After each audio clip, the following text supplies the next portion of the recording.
A laptop collaborated with BMW Design Works Group, winner of 2020 Red Dot Design. Notebook check पे 81% का स्कोर, approved by Root Nation, gives computer Spain, rated 8.8 out of 10। जी बिल्कुल, हम बात कर रहे हैं Asus के ROG गेमिंग मशीन ROG, जिसका कंप्लीट मॉडल है ROG G512LI।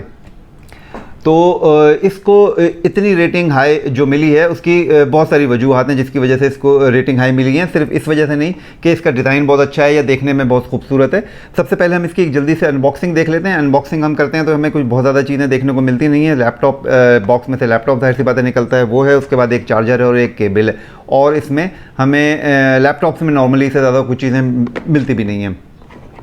तो अब हम बात कर लेते हैं कि जैसे मैंने कहा कि ये रेड डॉट 2020 का डिज़ाइन अवार्ड विनर है, तो उसकी वजह सिर्फ ये नहीं है कि इसकी शक्ल बहुत खूबसूरत है या ये देखने में बहुत अच्छा लगता है, बल्कि इसमें कुछ फीचर्स ऐसे हैं जो इसको एक्चुअली डिस्टिंग्विश करते हैं दूसरे लैपटॉप से। लाइक इसमें जो एक फ़ीचर है जो इसके डिज़ाइन का हिस्सा है कि इसमें वेंट कुछ इस तरीके से डिज़ाइन की गई हैं कि ये जो इसके एग्जॉस्ट करता है ये गर्म हॉट एयर को, तो ये इसमें वेंट का बहुत ख़ास ख्याल रखा गया है कि इसमें फ्रंट साइड पे भी वेंट हैं और इसके बैक साइड पर भी वेंट हैं।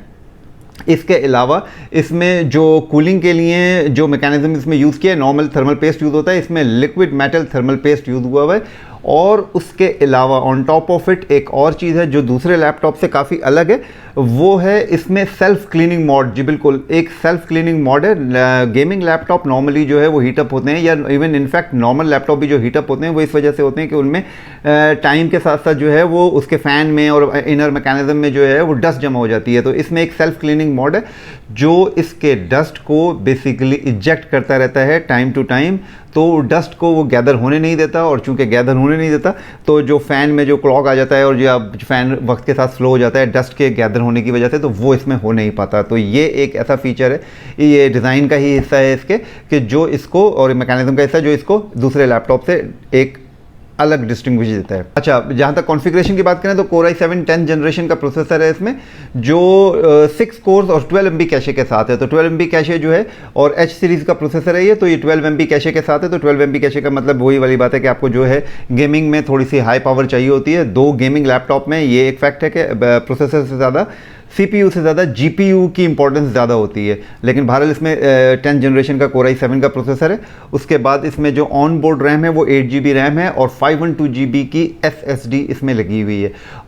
15.6 इंच फुल HD डिस्प्ले है, एंटी ग्लेयर डिस्प्ले है, Windows 10 लाइसेंस है। और जो गेमिंग लैपटॉप या ग्राफिक के लैपटॉप में जो मेन सबसे इंपॉर्टेंट चीज़ होती है वो ग्राफिक कार्ड है। तो इसमें 1650 Ti ग्राफिक कार्ड जो है वो बिल्ट इन है, जो 4 GB डेडिकेटेड ग्राफिक कार्ड के साथ है। अच्छा, ये कॉन्फ़िगरेशन जो है एक नॉर्मल गेमर, बल्कि नॉर्मल नहीं बल्कि एक मिड लेवल गेमर के लिए भी सिर्फ ये कॉन्फ़िगरेशन ही काफ़ी हैं। लेकिन बहुत से लोगों को होता है कि 8 GB से हम 16 GB कर लें, तो वो अगर कर लें तो उसका कोई नुकसान नहीं है। लेकिन the point which I want to make is के इवन दिस ऑन बोर्ड जो कॉन्फ़िगरेशन है वो भी एक नॉर्मल से मिड लेवल तक के गेमर के लिए काफ़ी है, क्योंकि इसका जो GPU है 1650 वो अच्छी खासी गेमिंग आपको प्रोवाइड करती है। वो एक अलग बात है कि आप मेन स्ट्रीम गेमर हैं और आपको कोई ऐसा गेम है आपके पास जो डिमांड करता है, या उसमें इसकी स्पेसिफिकेशन में लिखा है कि इससे ऊपर का ग्राफिक कार्ड हो, क्योंकि अब 2070 या फिर 2080 या इनफैक्ट 30 के ग्राफिक कार्ड भी भारत लॉन्च हो गए।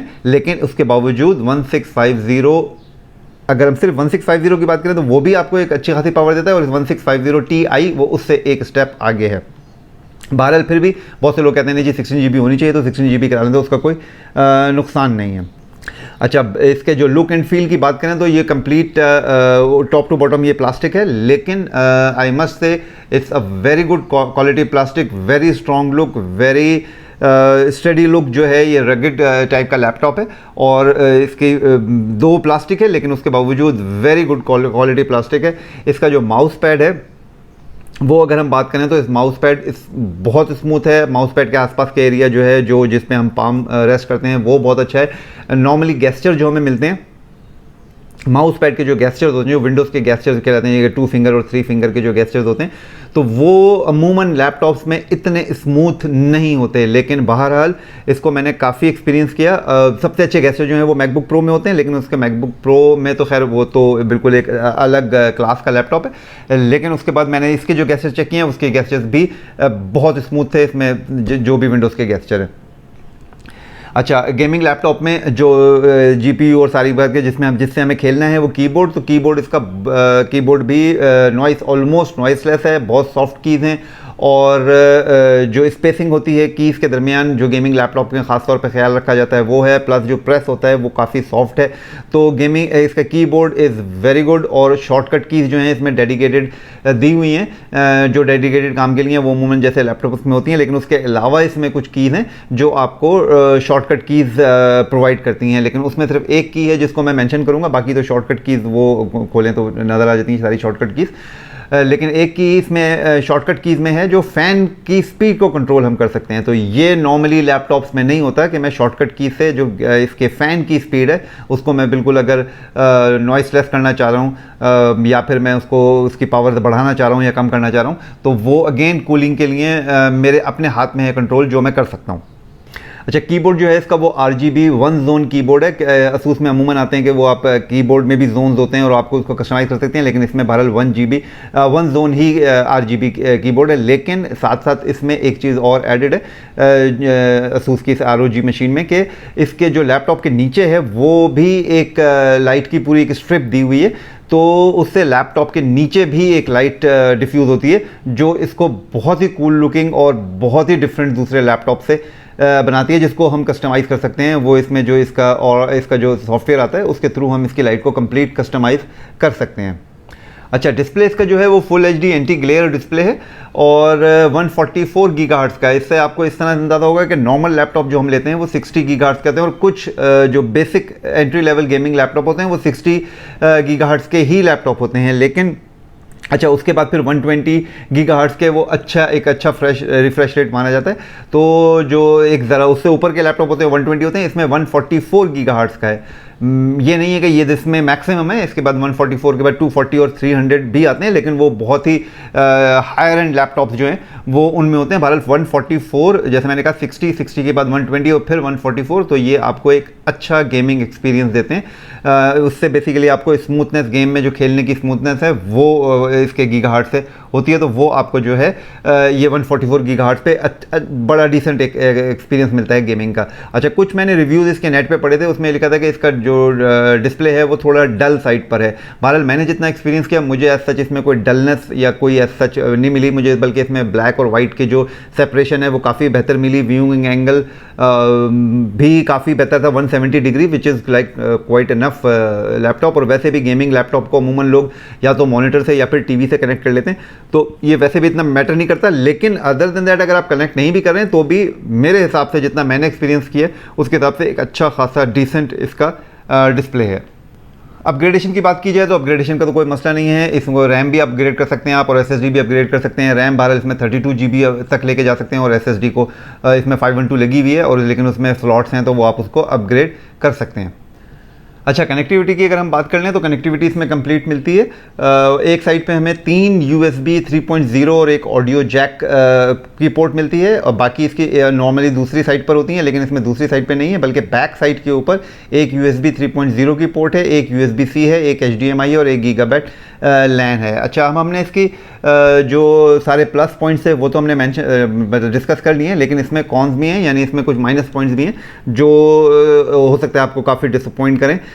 वो हम एक एक करके देख लेते हैं। सबसे पहली चीज़ कि इसमें सरप्राइजिंगली कैमरा नहीं है। तो वैसे गेमर्स को नॉर्मली कैमरे की इतनी ज़्यादा ज़रूरत होती नहीं है, स्ट्रीमिंग जो करते हैं उनको शायद ज़रूरत पड़ सकती है, लेकिन अगर आपको कैमरा बाहर इसमें चाहिए तो आपको एक एक्सटर्नल कैमरा लगाना पड़ेगा। कैमरे की इसमें गुंजाइश नहीं है। बेजल्स इसके काफ़ी बारीक हैं, लेकिन फिर भी बहरहाल इतनी गुंजाइश थी कि इसमें कैमरा लग सकता था, कैमरा इसमें बहरहाल नहीं है। दूसरी चीज़ जो है वो तकरीबन हर गेमिंग लैपटॉप में होती है, वो इसका माइनस पॉइंट नहीं है। हर गेमिंग लैपटॉप में जो है वो आपको साउंड की क्वालिटी तो मिलती है लेकिन साउंड का लाउडनेस लेवल जो हाई लेवल होता है वो नहीं मिलता, तो वो इसमें भी नहीं है। वो तकरीबन हर गेमिंग में ही होता है, क्योंकि अगर आपको गेम खेलते वक्त की जो साउंड है वो क्वालिटी आपको मिल रही है, आपको बहुत ज़्यादा साउंड और बेस पंची चाहिए तो फिर आप इसको जो है वो एक्सटर्नल लगा लें। अच्छा, उसके बाद जो है जो एक चीज़ और मुझे थी इसमें कि 15.6 का लैपटॉप है ये, तो 15.6 के लैपटॉप में अमूमन नम पैड होता है, लेकिन इसमें 15.6 का लैपटॉप होने के बावजूद नम पैड इसमें नहीं है। और एक और आखिरी चीज़ है जो इसमें बहरहाल सरप्राइजिंगली काफ़ी जो चीज़ नहीं है इसमें, वो इसकी सारी कनेक्टिविटी में जो है इसका SD कार्ड का स्लॉट नहीं है, जो बेसिकली अगर कोई ग्राफिक डिज़ाइनर है तो वो उसके लिए एक ड्रॉबैक हो सकता है। उसका एक वे आउट है कि आप एक वो डोंगल ले लेते हैं, USB से हब लगा लें, तो वो प्रॉब्लम जो है वो इतना ऐसा नहीं है कि आप बॉटल नेक में और आप कुछ कर नहीं सकते, लेकिन बहरहाल वो पोर्ट इसमें होनी चाहिए थी कि जो इसमें नहीं है, तो वो हम लेकिन एक हब लगाकर या डोंगल लगा के वो कमी पूरी की जा सकती है। लेकिन बहरहाल इसमें होता तो ज़्यादा बेहतर है, क्योंकि वो डिज़ाइनर्स को और ग्राफिक डिज़ाइनर्स जो होते हैं या फिर जो एडिटर्स होते हैं उनको SD कार्ड के थ्रू ही कैमरे से वो कर रहे होते हैं। तो ये इसका इस लैपटॉप का एक कंप्लीट रिव्यू आपने देखा। प्राइसिंग की अगर हम बात करें तो इस वक्त मार्केट में जो है ये 170 से 180 के दरमियान प्राइस ब्रैकेट में, प्लस माइनस कभी प्राइस ऊपर नीचे होती रहती है। आपको पता है कि हमारे यहाँ प्राइसेस में डॉलर की वजह से फ्लक्चुएशन आता है। बहरहाल 170 से 180 के प्राइस रेंज के ब्रैकेट में ये आपको मिल जाएगा। अभी मैंने इसकी जो प्राइसेस चेक किए हैं डिफरेंट वेबसाइट्स पर और डिफरेंट वेंडर्स पे, तो यही प्राइस ब्रैकेट है इसका। बाकी ये है कि किसको लेना चाहिए और किसको नहीं लेना चाहिए, ये बिगिनर से लेकर मिड लेवल तक के गेमर्स इसमें बड़े आराम से बहुत सारे गेम्स इसमें खेल सकते हैं। तकरीबन 12 गेम्स हैं जो आप अगर देखेंगे नेट के ऊपर रिसर्च करेंगे तो 1650 Ti पे 12 गेम तो टेस्टेड हैं कि जो इस पर खेल सकते हैं। अदरवाइज़ तकरीबन 300 से लेकर 350 गेम्स के कंप्लीट टाइटल हैं जो 1650 Ti सपोर्ट करता है। उसके बाद जो आपके डिज़ाइनर हैं या फिर ग्राफिक एडिटर हैं या वीडियो एडिटर हैं, तो ये इसमें 4GB का 1650 काफ़ी स्ट्रॉन्ग ग्राफिक कार्ड है, तो वो इन सब की ज़रूरियात को बहुत आराम से पूरा कर सकता है। तो ये मीडियम लेवल तक के या इनफैक्ट अगर हम एडिटर की बात करें तो ये उससे ऊपर लेवल तक के भी एडिटर्स को सपोर्ट कर सकता है। गेमर की बात करें तो सिर्फ वो गेमर्स जो इतने मेन स्ट्रीम गेमर्स हैं जिनके गेम्स की रिक्वायरमेंट है कि जी स्पेसिफिकली 1650 Ti से भी ऊपर का ग्राफिक कार्ड 2070, 2080 या कोई और ग्राफिक कार्ड जो वो इसको स्पेसिफिकली कह रहे हो, सिर्फ उनको ज़रूरत पड़ सकती है किसी और की। अदरवाइज़ एक मिड लेवल गेमर तक के लिए ये मशीन काफ़ी है। तो इस मशीन का रिव्यू तो यहाँ कंप्लीट होता है, लेकिन मैंने आपको जैसे कहा भी एक और मशीन का रिव्यू बाकी है, हम उस मशीन का रिव्यू भी करेंगे और वो मैं इसके बाद अपलोड करूँगा। तो आप अगर इस तरह की वीडियोस में इस तरह के गेमिंग लैपटॉप, नॉर्मल लैपटॉप्स या टेक्नोलॉजी से रिलेटेड दूसरे गैजेट्स में आप इंटरेस्टेड हैं तो do subscribe my channel and keep watching tech टीज। Thank you for watching.